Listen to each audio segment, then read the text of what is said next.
Hello students, how are you? Welcome to my channel educational scholar और मैं doctor Sophia. अपने इस lecture में आज मैं आपको मैनुअल रिसर्च प्रोजेक्ट के क्वेश्चंस के बारे में एक्सप्लेन करूंगी। क्वेश्चन नंबर 8 से मैं स्टार्ट लूँगी और 14 तक इस क्वेश्चन में एक्सप्लेन करूंगी। मैनुअल रिसर्च प्रोजेक्ट जो कि रिसर्च प्रोजेक्ट का एक बुकलेट है जो कि बीएड के स्टूडेंट्स जो इनकी अपनी एजुकेशनल रिसर्च के अंदर इसको फिल आउट करते हैं। जब वो एक टॉपिक सेलेक्ट कर लेते हैं, उसके बारे में रिसर्च करते हैं, ठीक है। रिसर्च करने के बाद एक टॉपिक सिलेक्शन के बाद वो एजुकेशन की फील्ड के अंदर डिफरेंट प्रॉब्लम का सॉल्यूशन फाइंड आउट करते हैं by utilizing different kinds of methods. Question number 1 to 7 already एक वीडियो में एक्सप्लेन किए जा सके हैं जिसका लिंक डिस्क्रिप्शन में मौजूद है। आपको डिस्क्रिप्शन में ही जो इस रिसर्च प्रोजेक्ट की बेसिक्स हैं उनकी वीडियो भी मिल जाएगी, टॉपिक सिलेक्शन की वीडियो भी मिल जाएगी और नेक्स्ट है जी के अदर बाकी क्वेश्चंस आप किस तरह से फिल आउट करोगे। लेकिन आगे बढ़ने से पहले आपसे एक रिक्वेस्ट है कि अभी तक अगर आपने चैनल्स को सब्सक्राइब नहीं किया तो प्लीज़ इसे सब्सक्राइब कर दें और साथ ही बेल आइकॉन का बटन दबा दें ताकि आपको तमाम वीडियोस का नोटिफिकेशन इन टाइम मिल सके। चलते हैं अपने काम की तरफ, ठीक है। यानी हम बकाया क्वेश्चंस को एक्सप्लेन करते हैं, ठीक है। इससे पहले के क्वेश्चंस में मैंने एक टॉपिक को कंसीडर किया, ठीक है, जैसे effect of virtual science labs in developing different science concepts among students at secondary level, ठीक है। आपको स्कूल के बैकग्राउंड के बारे में बताया, आपने उसमें देखा कि ऑब्जेक्टिव्स ऑफ स्टडी क्या थे, आपने रिव्यू ऑफ लिटरेचर को सिलेक्ट किया, ठीक है। तो ये सब करने के बाद अब नेक्स्ट आपके पास क्वेश्चन आएगा, what was the data collection tool instrument, how did you develop this tool. For example कि आपने रिसर्च करने के लिए जिस तरह डिफरेंट स्टूडेंट से अपनी एजुकेशनल प्रॉब्लम के बारे में, अपनी जो जिसकी चीज़ के बारे में आप स्टडी कर रहे थे उसके बारे में आपने डिस्कशन की थी, तो उसके लिए आपने कौन से मेथड को यूटिलाइज़ किया था। आपने इंटरव्यू मेथड रखा था, आपने ऑब्जर्वेशन मेथड रखा था, आपने रेटिंग स्केल मेथड यूज़ किया था, या आपने एक क्वेश्चनियर डेवलप किया था। इंटरव्यू जिसमें आपने कुछ क्वेश्चंस एक पेज पे लिख लिए थे और वहाँ पर जाके लोगों से उसके आंसर्स ले लिए थे। क्वेश्चनियर यानी आपने एक पेज लिख लिया था और उस क्वेश्चनियर को लोगों से जाके, स्टूडेंट्स से, टीचर से, पेरेंट्स से फिलअप करवाया था। रेटिंग स्केल का मतलब होता है कि जब हम, ठीक है, रेट कर देते हैं। जैसे क्वेश्चनियर के अंदर 2 टाइप्स आ जाती हैं, ओपन एंडेड या close ended question. Open ended का मतलब होता है समटाइम्स आप सिर्फ उनको क्वेश्चंस लिख के दे देते हो और वो अपने आइडियाज़ को एक्सप्लेन कर देते हैं, और समटाइम्स आप येस और नो या रेटिंग स्केल में 1 से लेके 5 तक सपोज आपने रेटिंग दे दी है। 1 का मतलब है एक्सट्रीमली गुड, 5 का मतलब है एक्सट्रीमली बैड। तो इस तरह से लोग डिफरेंट व्यूज़ जो है अपने एक्सप्लेन कर सकते हैं। यानी different kinds of methods which can be use for data collection and analysis, ठीक है। यानी बेसिक टूल्स इसके अंदर यूज़ आते हैं, ठीक है। इस मतलब interviews, group discussions, observations, photography, अगर कई जगहों पे आपने कोई पिक्चर्स वगैरह ली हैं, video, survey method. Survey method का मतलब होता है जाना, स्टडी करना, डिफरेंट चीज़ों के बारे में एक्सप्लोरेशन करना, questionnaires and different kinds of case studies, ठीक है। टूल से माइंड में आता है कि शायद कोई हैंडी टूल नहीं, इस केस में ओपन काइंड ऑफ रिसर्च या एजुकेशनल रिसर्च की फील्ड के अंदर, इस मैनुअल के अंदर जो आप रिसर्च करते हो, यहाँ पे ये इन टूल्स का मतलब है वो मेथड जिसको कि यूटिलाइज़ करते हुए आपने डाटा की कलेक्शन की। आगे मेरी बात की समझ, ठीक है। जिस तरह आप जाओगे, ठीक है, तो आपके पास कोई क्वेश्चंस होंगे, उन्हें आप किसी पेज पे लिखोगे और डिफरेंट पीपल से उनके आंसर्स फाइंड आउट करोगे। Data collection tools, different devices और instruments which are used to collect data, paper questionnaire और computer assisted interviewing system, case study, checklist जिसमें मल्टीपल MCQ दे दिए जाते हैं या येस और नो लिख दिया जाता है।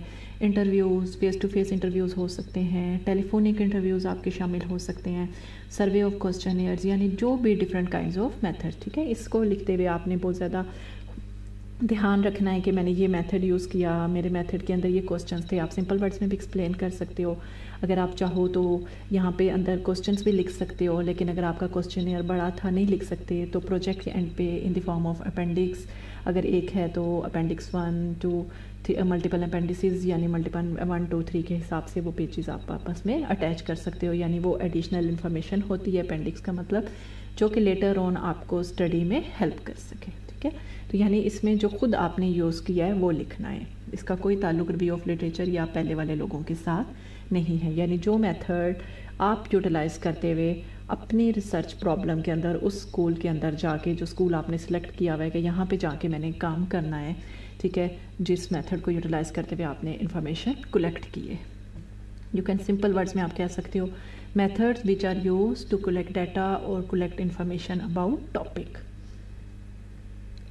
How did you solve the problem, ठीक है। जैसे यहाँ पे कि वर्चुअल साइंस लैब को मैंने यूज़ करना है स्टूडेंट्स का साइंस कॉन्सेप्ट्स को बेहतर बनाने के लिए बाय यूजिंग एक्शन रिसर्च, ठीक है। तो इसमें आपने लिखना है process and procedure step wise, यानी 1 बाय 1 जो आपने करना है। जिस तरह मैंने बताया अभी टूल्स के बारे में आपने देखा, आपने स्कूल सेलेक्ट किया होगा, ठीक है, तो आप ये लिखोगे कि मैंने एक स्कूल सेलेक्ट किया, फिर मैंने एक क्वेश्चनियर डेवलप किया, फिर मैं स्कूल में गई, मैंने डिफरेंट स्टूडेंट्स से जो भी पार्टिसिपेंट्स थे उनसे ये क्वेश्चनियर फिलिंग करवाई, उसके बाद मैंने इसके ग्राफ ड्रॉ किए इसके टेबलर फॉर्म में, या मैंने डिफरेंट स्टैटिस्टिकल टूल्स इस पर अप्लाई किए।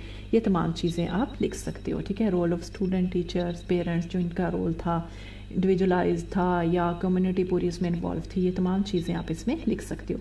लोकेशन ऑफ द स्टडी के सबसे पहले मैंने स्कूल सेलेक्ट कर लिया था, वहाँ पे काम किया। टारगेट पॉपुलेशन कि मैंने स्टूडेंट्स को सिलेक्ट किया, जैसे यहाँ पे सेकेंडरी लेवल स्टूडेंट्स को मैंने सिलेक्ट किया है, ठीक है। डाटा कलेक्शन टूल्स, यानी कौन कौन से मैंने मेथड्स को यूटिलाइज़ किया। I used interview method, I used questionnaire method, और बाद में मैंने इनकी कैसे एनालिसिस की।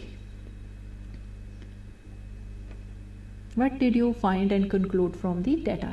जब आपने एनालिसिस कर ली, ठीक है, आपके पास डिफरेंट काइंड्स ऑफ आंसर्स आ गए थे, और फिर आप उसको ओवरऑल तो एक्सप्लेन नहीं करोगे ना कि 1 स्टूडेंट ने ये आंसर किया, 2nd स्टूडेंट ने ये आंसर किया, इस टीचर ने ये आंसर किया, उसने ये आंसर किया। इसमें आप क्या लिखते हो, ओवरऑल रिस्पॉन्स के बारे में एक्सप्लेन करते हो। So you will say what were the response of students, how they behaved, what information they get, positive और नेगेटिव इफेक्ट्स, ठीक है। रिसर्च में आप कभी भी ये नहीं कहोगे कि आपके माइंड में पॉजिटिव चीज़ चल रही है तो वही मिलेगा तो ठीक है, तो बाकी ठीक नहीं है। जो भी आपके पास आंसर मिलता है आप उसको लेके आगे चल सकते हो। Provide instrument and analysis as appendix, यानी यहाँ पे आप ये भी कर सकते हो, ठीक है, यानी डाटा कंक्लूड आपने क्या किया, ठीक है, तो आप ये कह सकते हो कि डिफरेंट क्वेश्चनियर्स के आंसर्स के मुताबिक मैंने ये इन्फॉर्मेशन कलेक्ट की थी। पीछे तो आप स्टेप वाइज मेथड करोगे, यानी पिछले क्वेश्चन समझो आपका मेथडोलॉजी हो सकती है, और यहाँ पे आप थोड़े से रिजल्ट्स एक्सप्लेन कर सकते हो कि आपको क्या आंसर मिला, ठीक है। वहाँ पे मेथडोलॉजी में एक्सप्लेन करोगे कि ये मेथड्स मैंने यूज़ किए, और यहाँ पे आप एक्सप्लेन करोगे कि उनके आंसर्स दिस काइंड के थे। इसलिए कह दिया गया कि जो क्वेश्चंस हैं कि क्वेश्चनियर के मुताबिक ये आंसर था, वो क्वेश्चनियर आप एंड पे अपेंडिक्स के तौर पर यानी एक सेपरेट पेज के तौर पर अटैच कर सकते हो। Summary of the research project, methodology हो गई, 10th क्वेश्चन में आपने उसके आंसर्स भी एक्सप्लेन कर दिए। तो यहाँ पे आप जो है shortest version of all steps and procedures, I went to the school, I selected different kinds of participants at the secondary level, ठीक है, मैंने उनको क्वेश्चन दिया, उन्होंने फिलिंग की, ओवरऑल आइडिया ये था, ठीक है। यानी तमाम चीज़ें जो हैं, जो कुछ आपने अपनी रिसर्च के अंदर या एजुकेशनल प्रॉब्लम को सॉल्व करने के लिए जिन स्टेप्स में से आप पास आउट हुए थे, उनको आपने एक ब्रीफ व्यू, यानी 5 मार्क्स इसलिए दिए गए हैं कि यानी स्मॉल व्यू के अंदर, यानी सिर्फ इस क्वेश्चन के आंसर को पढ़ने के बाद पता लग जाए नेक्स्ट पर्सन को कि आपने ये आपका ओवरऑल रिसर्च फील्ड किस बारे में था या आपने इसमें काम क्या किया है। नेक्स्ट है जी, What are your feelings about this research project activity? What you have you learned? Self reflection, यानी इसमें आपने खुद दिखना है कि मैंने इस रिसर्च से क्या सीखा। जिस तरह सपोज वर्चुअल साइंस लैब के इफ़ेक्टिव्स मेरे मन के हम सामने आए कि ये आपको ज़्यादा हेल्प कर सकते हैं, या स्टूडेंट्स की बेटरमेंट हो सकती है, उनकी अंडरस्टैंडिंग का लेवल ज़्यादा बेटर हो सकता है अगर हम वर्चुअल साइंस लैब्स को भी यूटिलाइज़ कर लें अपनी स्टडी के अंदर। तो आप इस तरह के पॉइंट्स लिखोगे, यानी effective teaching, teacher must be develop link between theoretical and practical aspects, कि मेरा ये व्यू है कि प्रैक्टिकल एप्लीकेशंस को या किसी भी पॉइंट को क्लियर करने के लिए टीचर को इस तरह बनाना चाहिए, सच मेथड्स को यूटिलाइज करना चाहिए। Able to interact with the students and display positive behaviour such as asking questions, understanding their thoughts, showing interest, increase the students motivation and success. यानी ये तमाम चीज़ें अगर हम इस तरह के मेथड यूज़ करेंगे तो उनका अंडरस्टैंडिंग लेवल बेटर हो सकता है, साथ साथ उनसे क्वेश्चनिंग करेंगे तो उनका इंटरेस्ट डेवलप होगा। यानी ये आपकी सेल्फ रिफ्लेक्शन हो सकती है कि हमने इस टॉपिक के अंदर इस तरह से हम बच्चों को किस तरह ज़्यादा बेटर तरीके से चीज़ों को कन्वे किया जा सकता है, ठीक है। यानी जो भी आप खुद सोचते हो कि आपके ख्याल में ये किस तरह से है। Right, what will be the use of this research product, यानी आप भी एक टीचर हो तो फर्दर आप कैसे इसको यूटिलाइज करोगे।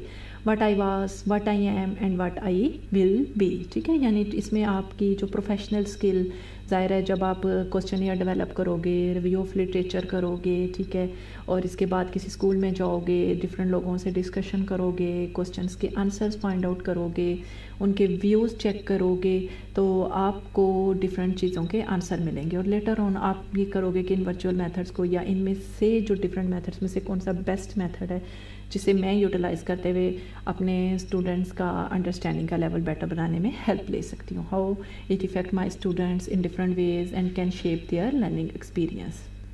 सो teacher should be role model for students, यानी टीचर जो है जो करता है वो इफ़ेक्ट करता है स्टूडेंट्स की एबिलिटी पे, ठीक है, यानी डिफरेंट मेथड्स को किस तरह से क्लास के अंदर यूज़ करके उनकी कैपेबिलिटीज़ को इन्हेंस किया जा सकता है। Last question is the give reference of all citations in your research project, यानी जो आपने, ठीक है, लास्ट वीडियो के क्वेश्चन में आपने देखा था या इन्हीं क्वेश्चंस के शुरू में आपने एक रिव्यू ऑफ लिटरेचर का क्वेश्चन किया था जिसमें आपने डिफरेंट सोर्सेज को, ऑथेंटिक काइंड ऑफ सोर्सेज को यूटिलाइज़ किया, तो यहाँ पे उनका डिटेल में रेफरेंस आप पेश करोगे, ठीक है, यानी पीछे विद इन द टेक्स्ट तो आपने स्मॉल वेरिएंट लिखा था, तो यहाँ पे आप पूरा रेफरेंस दोगे, यानी लेटर ऑन कोई अगर स्टडी करना चाहे तो वो किस तरह से किस रेफरेंस को फॉलो करते हुए कर सकता है। और आपने यहाँ पे तमाम रेफरेंसेस को लिखते हुए आपने क्या करना है कि APA स्टाइल को फॉलो करना है, ठीक है, वीडियो लिंक डिस्क्रिप्शन में आप चेक कर लें, ठीक है, कि APA स्टाइल में क्या मतलब है कि किस तरह से आप लिखोगे। सिंपल वर्ड्स में बताऊँ तो शुरू में ऑथर्स के नाम होते हैं, ठीक है, वो भी पहले surname followed by first letter of the first name, then year आ जाता है, देन टाइटल, देन उसके बाद की, ठीक है, टाइटल के बाद जो जर्नल नेम, ठीक है, उसके बाद वॉल्यूम, पब्लिशर, या फिर उसके बाद जो आपके पेजेस नंबर हैं, ठीक है। So that was very important, ठीक है। दूसरा आपने यहाँ पे रेफरेंसेस लिखते हुए इस चीज़ को माइंड में रखना है कि रिव्यू ऑफ लिटरेचर के अंदर आपने जो रेफरेंसेस को यूज़ किया है वो लाजमी यहाँ पर मौजूद होने चाहिए, ठीक है। ऐसा ना हो कि वहाँ पे आपने किसी रेफरेंस को यूज़ किया है और वो यहाँ पे मौजूद नहीं है, या समटाइम्स यहाँ पे आपने एक्स्ट्रा रेफरेंसेस ऐड कर दिए हैं और वो आपने अपने रिव्यू ऑफ लिटरेचर के क्वेश्चन के अंदर उनका कोई जिक्र ही नहीं है, यानी इन दोनों की मैचिंग होना या इन दोनों का सेम होना बहुत ज़्यादा ज़रूरी है। So that was all about, ठीक है, manual research project questions. Hope के आपको समझ आ गई होगी, ठीक है। अब आपको आइडिया हो गया होगा कि आपने मैनुअल के डिफरेंट क्वेश्चंस को किस तरह से सॉल्व करना है। अगर आपको कोई क्वेश्चन हो तो आप कमेंट में मुझसे पूछ सकते हो, ठीक है। जाने से पहले प्लीज़ मेरे चैनल को सब्सक्राइब करना मत भूलिएगा, और नेक्स्ट लेक्चर तक के लिए अल्लाह हाफिज़।